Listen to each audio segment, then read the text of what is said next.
Welcome to the Dealmakers Podcast, sponsored by Dealmakers Institute. This podcast is dedicated to exploring and uncovering exciting deal-making truths with those who are making it happen every day.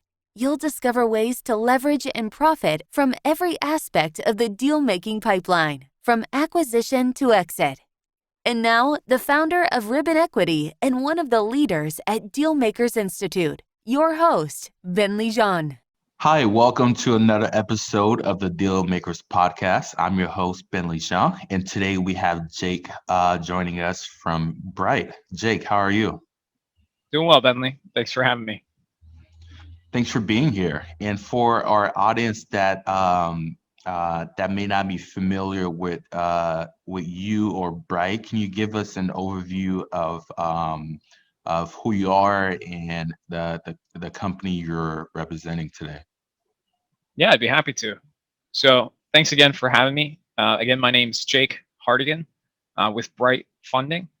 It's a crowd investing platform connecting small retail investors to technology companies and real estate opportunities for investment through the new Reg CF regulation. So basically letting small investors participate in investments that they might not have legally been allowed to not too long ago, which is really exciting, really cool stuff. And I'd be happy to jump into it shortly. Okay, perfect. Thank you for that. And again, for our audience listening that may be new to the space, can you provide an overview of how crowdfunding will work and how was crowdfunding established in the first place? Yeah, so some kind of like background to leading up to where Reg CF, which is regulation crowdfunding, has been allowed. A while back, there were laws written to protect small investors who maybe weren't sophisticated in how they approached investing, or if they did invest in private equity or investments that were too expensive, we'll put that term there, they might lose everything. So to protect them, they were restricted and not legally allowed to in many cases. And so that's where things had been for as far as the U.S. is concerned, many years, until the Jobs Act was put into place about 5 or so years ago, where the regulation changed to allow small investors to start investing in earlier stage, maybe higher risk opportunities, even if they didn't meet the original financial requirements, where you had to be making close to $250,000 a year to be able to even participate.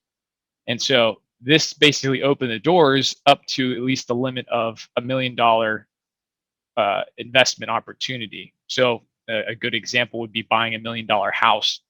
You weren't allowed to invest in that as a small investor with a group entity to build or invest in that opportunity before this Jobs Act.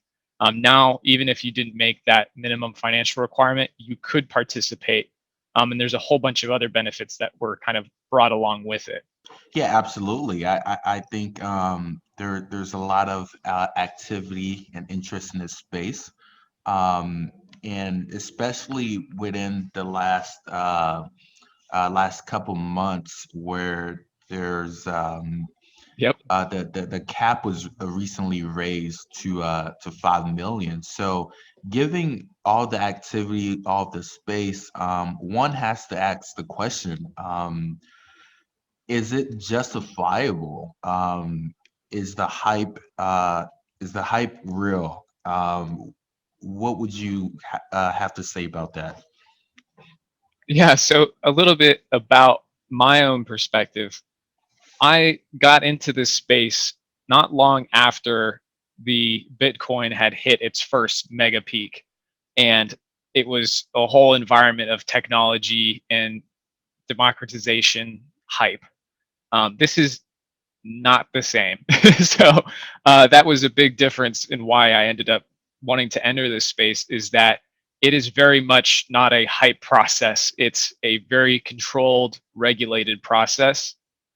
But the opportunity and the upside of what it's allowing people to do, because there are so many more sophisticated small investors than ever before with the internet and with, education at, its largest, and people being able to know for themselves what they really want to invest in, not just, the Coca-Colas of the world and, the large corporations that they can reach through the stock investing, but even like their own real estate or small businesses that they want to help back. That's really what this is allowing, and that $5 million, raise is extremely justified because the first companies that got into this space were at a bit of a disadvantage. So Bright was founded just the beginning of 2019, and only in 2020, after going through a very rigorous process of becoming a registered crowdfunding portal, were we able to then start bringing in issuers to then start raising funds at that original $1 million mark. And this is something that, 40 or so other platforms had done before us. But because of that $1 million limit, the cost of raising funds, the time invested, and the effort to just get up to $1 million, it was definitely helpful, but not as much as this 5 million would be. And it's not going to change it's not going to rock the boat, if you will. And so you can read about this by the SEC's ruling and kind of the reasoning behind it through their website. But to kind of give a synopsis of it, they determined that if they lifted the limit to 5 million, it's not going to take away from the NASDAQ and, the stock exchange. Those are still going to be there. They're going to be fine. 5 million is not going to affect any other private markets, VCs and, series A and B and beyond that. These are really just to help those starting companies that maybe have a high technical, threshold to get started, like a manufacturing process, a new technology that they need to develop further. Maybe it's just getting rolled out to a broader audience, and they need to reach that 5 million or somewhere in between the 1 and 5 million that they couldn't originally do. So this is going to lower the cost of raising funds because you're limited for, each year, whatever that minimum amount is. Previously 1 million, you could only raise 1 million in that year, and then would have to run another campaign the next year up to that maximum limit again. And they were seeing this happen again and again, and that would basically be charging the companies twice to do the same raise that they could have been doing now in one go. So it's less expensive for the platforms to host these. It's also less expensive for those companies to then raise those funds, especially if they know they're going to go there anyway. Absolutely. And you mentioned that Bright was started in the early 2019. Again, can you provide an overview of Bright, their services, and how Bright is different from, let's say, the other crowdfunding platforms? Sure. So I touched on a couple of the things, but to kind of bundle it up, Bright is probably one of the leading in space and aerospace technology, as well as real estate and other energy-driven companies. We are based out of Orlando, and Central Florida is notorious for space companies, technology companies in kind of peripheral to them, and then real estate in Florida. It's just what's kind of where we've grown, and that's where most of the investment in private markets is already. So that's where we've started and are kind of making our niche, if you will. But we do expect it to broaden from there. But what we do is we have a very highly vetted process to go through and evaluate these businesses, making sure they're legitimate, that they have, a decent offering to bring to small investors to kind of take away some of the burden of evaluating them. Not that you should not still evaluate them, you definitely should as an investor. But we're giving them, basically a platform to be able to offer more complex investment opportunities to the general public, especially if you have a background in investing and you have a good sense of what you're looking for. Bright's going to be able to give you the data, the tools, and the opportunities, the businesses that you'd want to see. So that's how you're making a difference, especially in these early days of the higher limit mark, where we have a lot of high expensive real estate acquisitions that are looking to be started, or I guess upgrades. And then the on the other side is the technology. A lot of these are existing technology companies. They already have traction. They're just looking to expand, either develop a new vertical or broaden their their reach. As a lot of the companies, and even our team is internationally driven, so pulling in minds from all over the world, business from all over the world. Yeah, absolutely. That's great. And I may even add that the platform itself is very intuitive. I spent some time on the platform along with some of my investment partners looking through deals. So great. Um, Thank you. what is so my next question is, what is the difference between product crowdfunding and equity crowdfunding for an audience that may not know? Yes. So a painfully relevant example, and partly why this industry exists, is the Oculus. Uh, it was originally funded through a product crowdfunding on, I believe, Kickstarter, if I'm not mistaken. And people were pledging and donating basically to this success, and once it took off, they were expecting some sort of return on their investment, quote unquote. But it's not an investment. If you're going through a Kickstarter, Indiegogo, GoFundMe, these aren't investment crowdfunding platforms. They're product crowdfunding. You're able to pledge, and you might get a uh, as a backer a basically a token of some kind as a incentive to be able to you know donate or offer funds in advance of the company's either product creation or success. And so that's where the original crowdfunding and product funding came from. Crowd investing is kind of a subcategory under crowdfunding, but the difference is you're able to invest through either equity or debt or some combination of the two. And so you actually, if say if Oculus had raised from a crowd investment platform around the same time, they would be offering some portion of their business, and those investors would actually be entitled to a return on their investment and to be able to gain the massive success that that company now is. And I know we'll probably touch on it in a second, but it might be a relevant example for, in the case of mergers and acquisitions, they were later acquired by like Facebook. So that's a point where once they're bought, that equity is purchased by Facebook, and that's when the shareholders might, exercise their shares and be able to actually make that massive return of whatever Facebook was purchasing them at. Absolutely. And that leads me to my next question. For first-time companies looking to raise capital, how should they gauge how much to set their crowdfunding campaign? Mhm. That's a good question, and probably one that we get asked a lot. Um, and it's not an easy, like, straightforward answer. I would I'd say the kind of the established expectation is you don't need to raise more than you need. So if you are looking to acquire a specific, very valuable asset for your business, let's say you're in manufacturing, you have a technology that you've prototyped in a lab, and you need to go to market by creating a manufacturable, replicatable product that's repeatable and not just a once in a time in a lab. That would be something to raise funds for. That might not be grant worthy, that they might have been using before to get their idea off the ground. So they could reach out to investors and say, hey, we're looking to raise funds specifically for the acquisition or the purchase of manufacturing equipment or a contract that they have with the manufacturer who can produce their product or idea, and make it real to go to market, so that they're not having to promise a bunch of people and not be able to deliver. They would have enough capital to go in and make it happen, and then they could start marketing, advertising, all of the other stuff. They might raise enough just to cover that as well.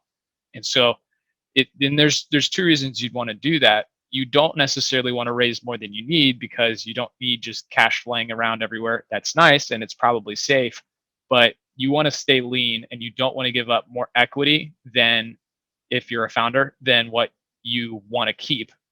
If you're going to dilute, you want to dilute in a controlled and staged manner. And so offering a small portion of your company usually entails a lower share price, or we can get into the technicals, but you want to be able to offer just enough that it's enticing to investors, but not so much that you're giving away everything. That's not good either. And so it's a bit of a balancing act between the price that you're offering, the percentage of your business, and the funds you're trying to raise in total. Those all kind of play a factor in how you determine that, and it's kind of a case by case thing, but usually that's the rule of thumb. And for companies that's primarily in Orlando, you mentioned there are the two main sectors are aerospace and aerospace defense, and more so like space or manufacturing companies. What is the trend there as far as the combination of raising debt and just crowdfunding and pledging equity? Yeah, so I would say there's not been a trend, and that's why we have created Bright. Is there is a little bit of complexity that comes with I'll say a little bit of complexity. It's actually an expression to be called a rocket science. you know and so not everyone's a rocket scientist, but if we're able to help these businesses that do need capital to start making innovations and technology that take us literally beyond our world, um, we thought that would be something that's worthwhile to incentivize and help. And then we also know there's an audience for it.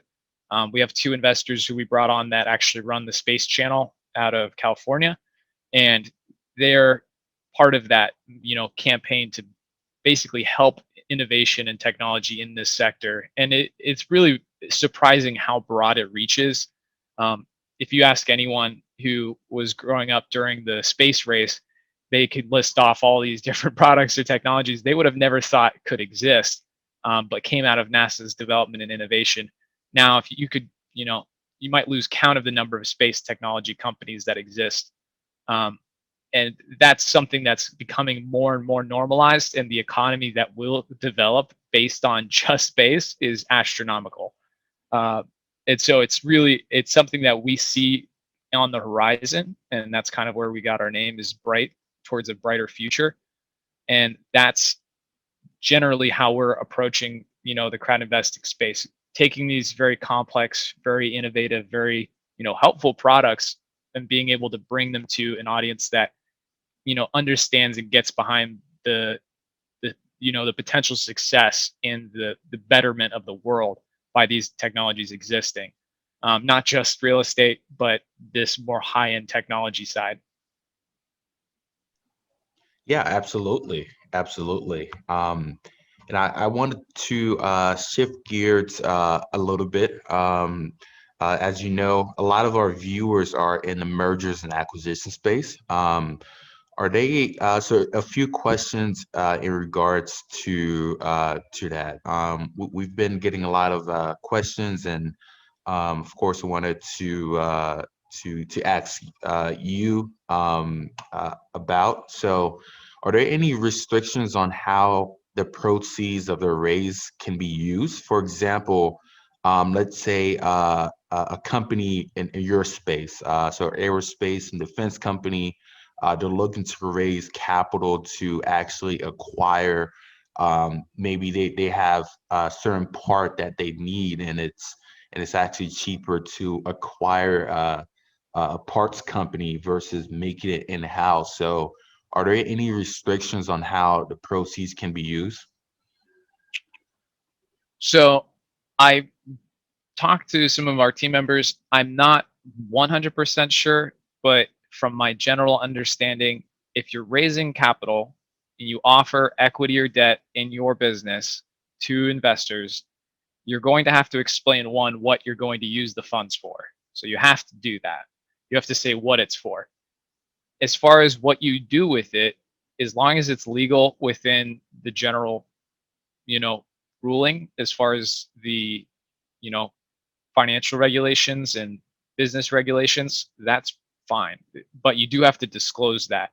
And what you might run into with a merger or acquisition is if you are going to use the funds for acquiring another business, you're also acquiring that business's equity, and it will likely dilute the price per share of your own business by bringing in a whole bunch of others. And so you can look at this in even just the broader markets. They do that where the other company's share price will probably go up very quickly because they're being acquired at a higher price than where they're at. The business that is raising the funds in this example that's going to acquire the other business, those are typically going to, you know, dilute, and they're therefore going to lower their share price. But it's a private market, so they won't. They'll stay the same. They'll purchase the other one, and the shares will be, you know, distributed proportionally to each, you know, owner's value. The overall company is going to be worth more, but each person's diluted. So that's up to the investor to determine if they want to participate in that. If they see that these acquisitions are going to make the long-term difference and the business will be better for it, that might be a great investment for that investor, and they could determine that. But if they feel that it's too risky, or if they don't want to, they don't have to. And again, it has to be disclosed. So that is for sure. Got it. That's actually a really good answer. And just a follow-up question to that. In terms of so as you know, in the capital capital table of a company, the if a company is raising funds via loan, of course that would be a part of the liabilities. If the company is raising funds by selling equity, so of course it'll affect a different part of the financial statement. My question is, when that company later down the road uh, is up for sale, or even merging with another company, how is that treated in regards to um, having a history of uh, you know going through crowdfunding? Is that more favorable or less favorable towards investors? Okay, so let me clarify. You're saying if you had to choose between equity or debt as a crowd investor, not the business, which would you prefer in the situation where the business is acquired?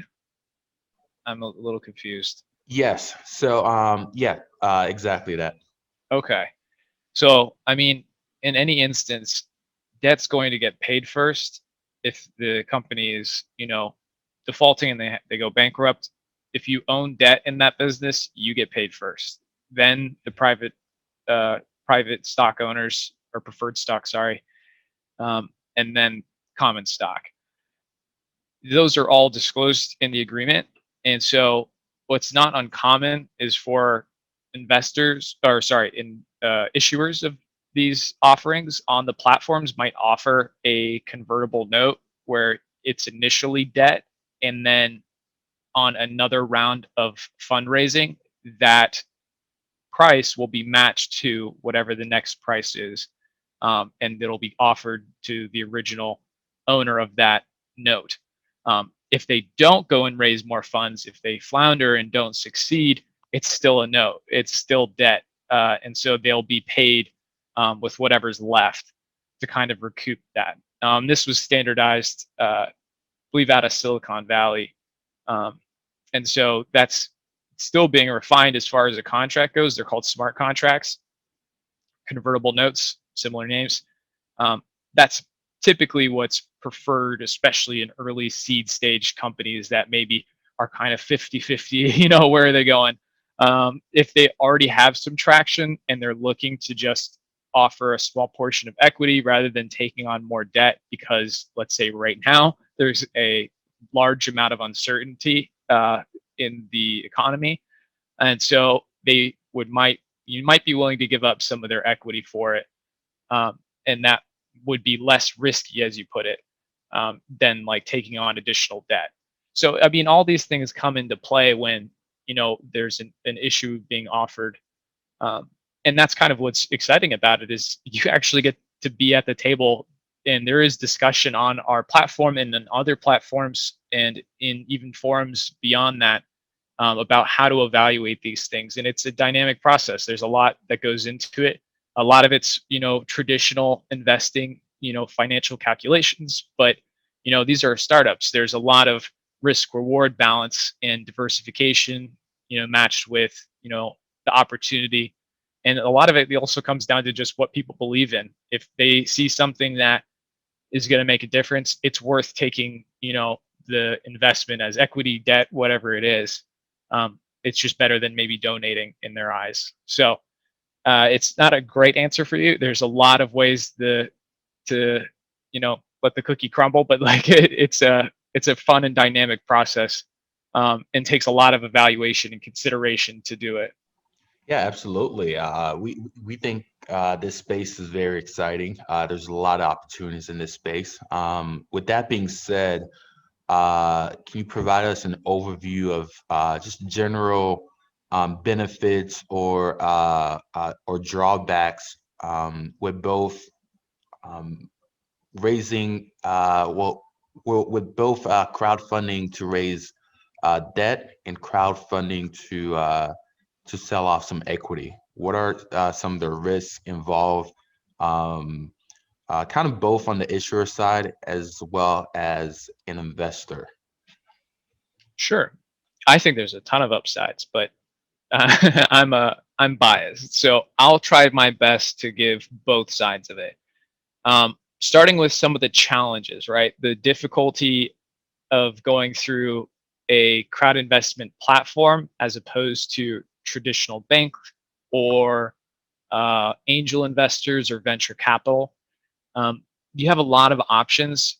This is just another one of them to be able to finance your company, especially I would say towards earlier stages. This is not like an IPO. You're not raising, hundreds of millions. It's a cap at 5 for regulation crowdfunding, and for Reg A plus, that's up to I think 75 now. Um, and these are accessible to a large number of people, similar to the public exchanges, public markets. And so you have that ability to reach a ton of people. And it's also a challenge to reach a ton of people because it costs money to market, to bring a name if no one's ever heard of you, right? Um, that's where you have the alternatives. You could go to a bank, but they also haven't heard of you. And if you don't have a ton of capital, you're probably not going to get like the most wondrous, offer as far as an interest rate. And then you still have to pay that back, and it's taking on a liability on your financial statements. And then you could go to, let's say, an angel investor or venture capital, but you also have to hope that they understand what you're offering, and being willing to give you a substantial amount of money just on your project alone. So it's a larger commitment from the investors at that point. So they're going to be a lot more rigorous than maybe a typical investor might be, because they have more that they're putting at stake. And so that's kind of I guess, kind of switching over now to the benefits. With crowd investing, you're able to reach a broad audience. You're able to reach your customers basically and communicate with them your long-term mission, your goals, and how you plan to get there. And it's usually, in the best case scenario, coming from a community that's already behind an idea or your business, and you're just now giving them the opportunity to participate in your business by offering them equity, or potentially debt. And then with that too, if you've got this broad audience, they're captive, they're in for the long haul. We get a lot of businesses coming to us to want to raise funds because we're not a crowd funding portal that's like Kickstarter, Indiegogo, where their customers are their customers. They're not there to wait a year for you to come up with their product. They want it yesterday, because it's now just seen as a pre-order, rather than a crowd-funded, company. These are investors who are locked in for a minimum of 1 year before being able to, exchange their equity.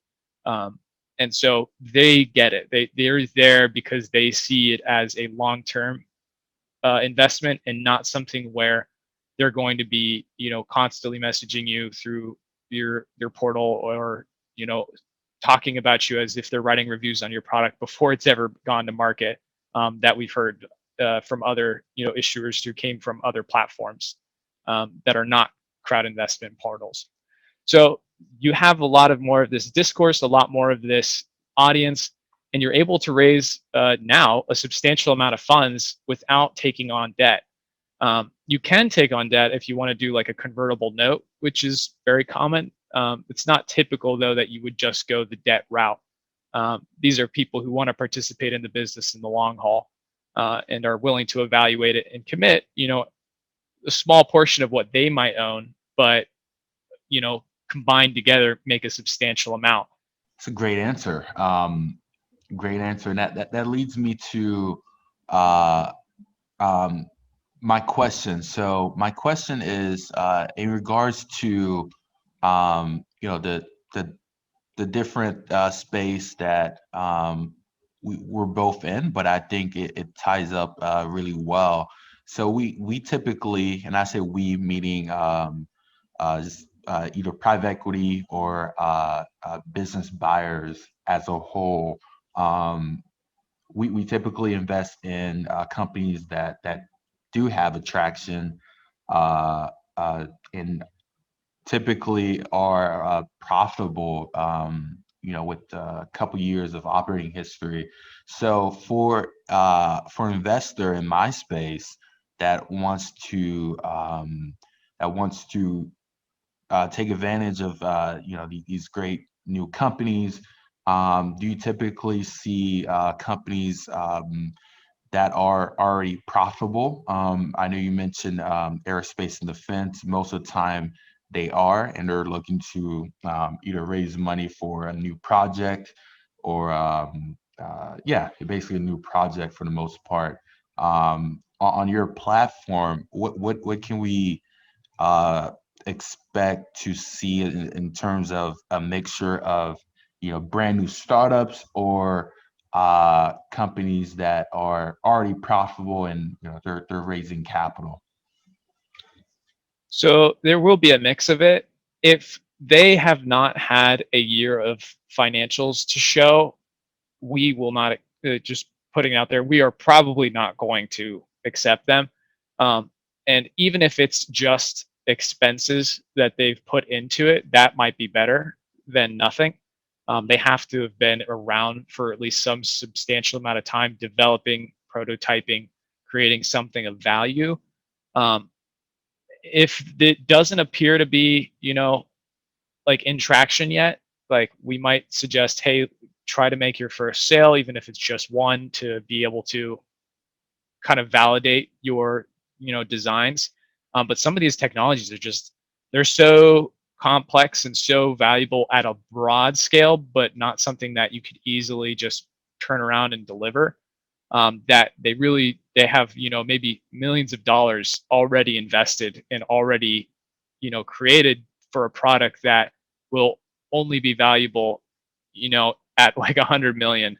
And it's crazy, but that's kind of what the deep tech opportunities have, is these like literally life changing technologies. So think of similar to like you know, the semiconductor, with that invention, we have computers and the world in our hand. That's the kind of difference in some of these technologies that maybe aren't profitable because they're not direct to consumer immediately. So it's not always thinking of it as what is it that we see as profitability. If you're in the mergers and acquisition space, there are definitely opportunities that will be a faster return. That's why we do have that real estate portion, because there are a lot of companies or entities that we have been talking with that have traction, they have revenue, they've probably been running and operating in some cases for 10 to 15 years, and they're just now considering expansion into new markets. and they're looking to offer a portion of their business to be able to help them do that. And it's not uncommon that they offer specific seats for a higher investment to help them do that. So, for instance, trying to open up a new market in a different state, and if they had an investor that was from that state that was willing to offer a substantial portion of the crowd-funded equity, they might give them more voting rights and actually like a seat to help them determine the best way to do it. So that's some of the interesting stuff and some of the flexibility that comes with these longer standing businesses. But yeah, as far it would see it more towards the peripheral, not directly in aerospace and as you put defense, but more like the technologies that might supply and support those businesses. Absolutely. And speaking of flexibility, I know in the VC space, there's terms and agreements that protects the investor's position in terms of like anti-dilution and things like that. So with investors investing in companies on your platform, how are they protected in terms of uh, that investment not being able to dilute over time? Is there certain protections that investors can take? So they will be able to choose which types of offerings. I can't guarantee that the companies they pick are going to succeed. I mean, that's beyond my choice. And dilution is actually very common in uh, startups because as you bring on more investment in later rounds, yes, you dilute, but your evaluation, if you've been doing things right, should exponentially increase. So even if you own a smaller portion of the business, it's worth much more. Um, so thinking of owning 1% of uh, a mom and pop shop, it's not a big deal. 1% of Facebook, that's a big deal. Like it's a substantially different deal. So when you're taking that into consideration, you're looking at, what is it that this business has done so far? What is the price that they're offering for some X percentage? And does that sit well with the investor? And are they okay with it because they see this business taking off in a long time? Like if it's a high growth technology startup, that might be worth the risk of taking, only a couple percent of the business, because that couple percent, even if diluted, will be worth so much more, in 10 years or so when they've exited. Or if the company's been around a while, they might expect a larger share because they know it's not gonna grow, it's not gonna change, and they're just looking for returns consistently every year through a dividend or whatever else that business might offer. And there's a lot of flexibility in it, but it does come from the issuer, and this is why we get this question a lot: is how do I evaluate my business? How do I present that and offer it to investors? And it's kind of up to them to make the call and make sure that it's the best they can offer, because everyone's going to talk about it. It's going to be public, and they can communicate and say why they justified the price at the point they offered and for the percent of the business. But once they've said it, they've kind of said it. They have to offer it the same to every other investor that's there. You can't pick and choose who you want. Anyone is allowed to offer, anyone's allowed to invest. Great. Yeah, and absolutely. I think that's um, part of the reason why this space is so attractive. It's anyone can invest. Anyone can invest, and the cap as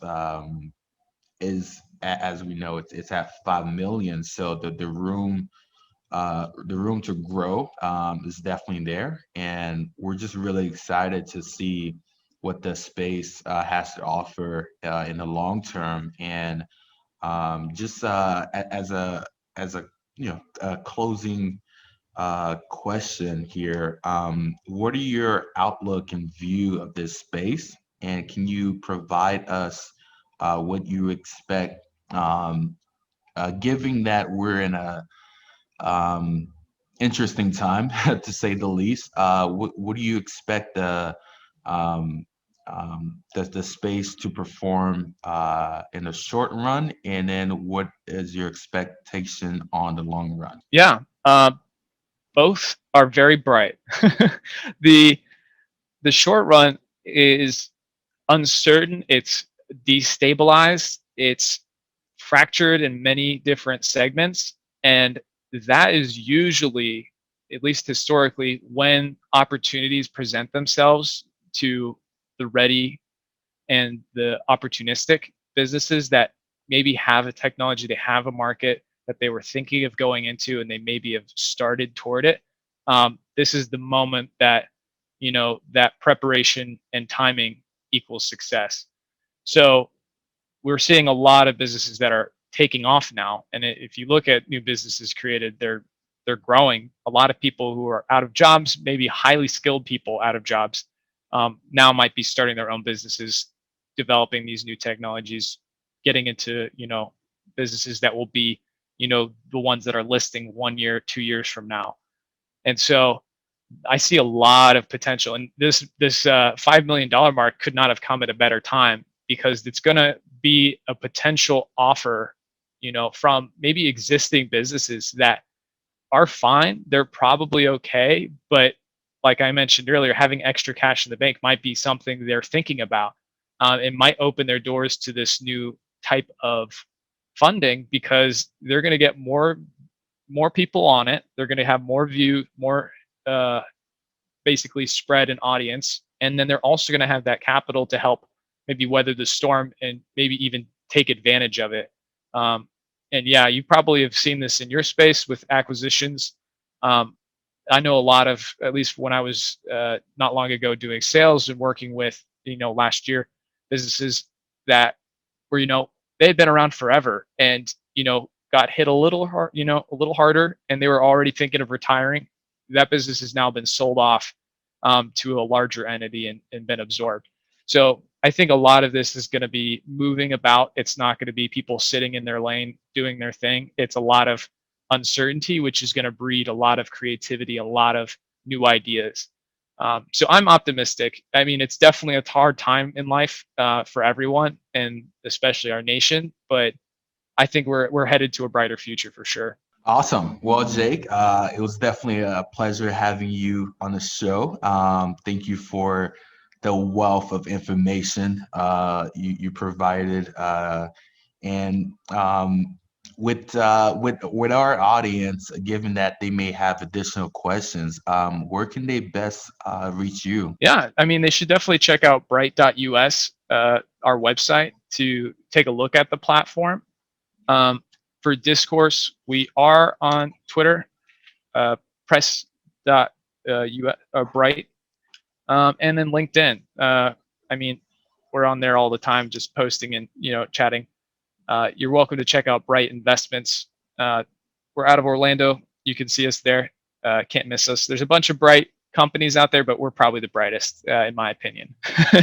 So we'd be happy to engage and answer any questions they might have after.